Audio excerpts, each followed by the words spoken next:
anu ke-77 asmana Gusti Allah, sifatna Gusti Allah, gelarna Gusti Allah teh Al-Wali, hartosna dat anu maha miwarang Allah Subhanahu wa taala teh. Allah Subhanahu wa taala miwarang ka sakabeh ciptaanana, sakabeh makhlukna.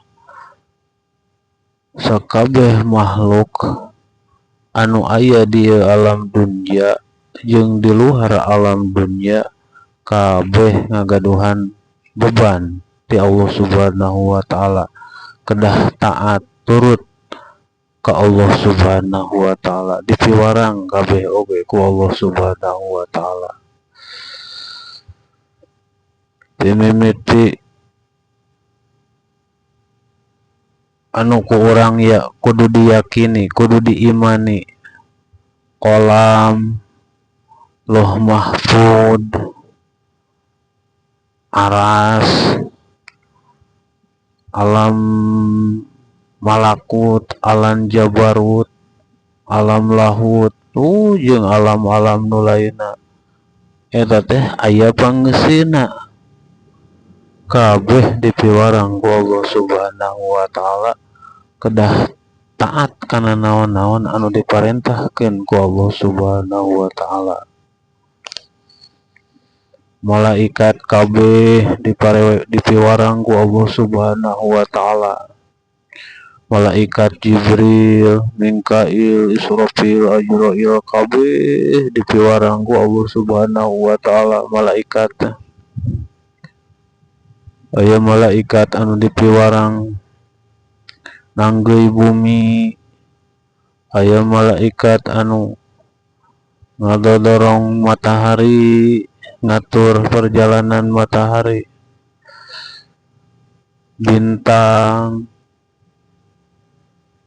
bulan, kabeh diparentah ku Allah Subhanahu wa taala.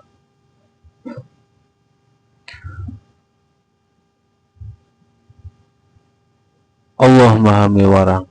Kabeh parentahan Allah Subhanahu wa taala teu beunang di pempang, teu beunang mung wajib dilaksanakeunna ku sakabeh makhluk. Malaikat Jibril piwarang nurunkeun wahyu wajib teu mempang. Jeung malaikat-malaikat nu lainna kabeh teu meunang mempang. Mempang kana sakali kana parentahan Gusti Allah nya kenging panglaknat.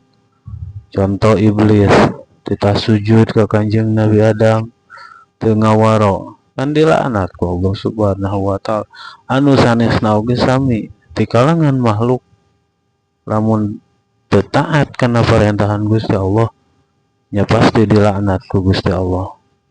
Bangsa jin kabeh dipiwarang ku Allah Subhanahu wa taala. Bangsa manusia kabeh dipiwarang ku Allah Subhanahu wa taala. Dipiwarang naon? Dipiwarang ngalaksanakeun kana naon-naon anu diwajibkeun ku Allah Subhanahu wa taala sareng rasulna. Sapal eta kantun nauhidana nu jelas Allah Subhanahu wa taala dat anu miwarang. Hayawan kabeh nu aya di daratan jeung di lautan kabeh aya dina parentahanna Allah Subhanahu wa taala. Tatangkalan jujukutan gunung kabeh aya dina parentahan Allah. Intina sakabeh perkara ciptaan Allah Subhanahu wa taala, makhlukna Allah Subhanahu wa taala ngagaduhan beban masing-masing, ngagaduhan tanggung jawab masing-masing.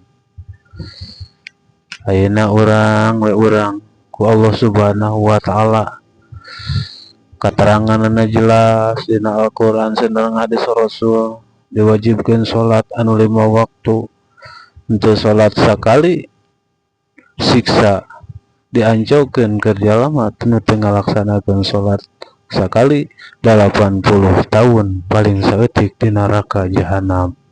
Nauzubillah summa nauzubillah.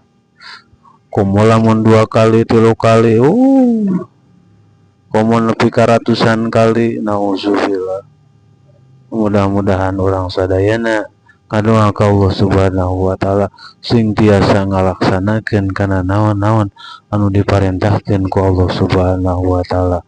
Amin amin amin ya Allah ya rabbal alamin.